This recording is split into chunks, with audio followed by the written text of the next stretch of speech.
В Москве в эти минуты проходит традиционная прямая линия президента России Владимира Путина. Это уже 16-е по счету общение российского лидера с жителями в прямом эфире. К ее началу поступило порядка 2 миллионов обращений.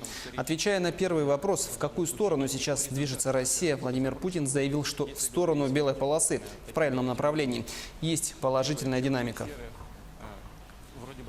Если говорить вот такими категориями белые, черные, серые, в какой полосе мы сейчас находимся, мы двигаемся в сторону устойчивого белого цвета. Но, конечно, и в природе никогда не бывает абсолютной чистоты ни в чем. Даже посмотрите, в Арктике, Антарктике вроде бы абсолютно полная белизна, белая пустыня, и все равно даже там есть определенные вкрапления и серого, и черного цвета.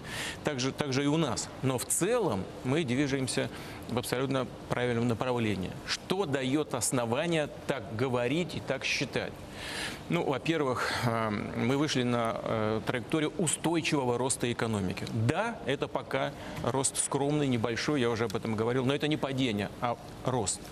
1,5% за прошлый год.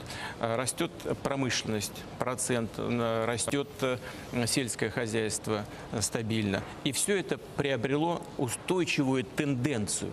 Что еще дает основание говорить о том, что мы двигаемся в правильном направлении? Но у нас исторический минимум по инфляции. Это очень важная предпосылка для дальнейшего роста.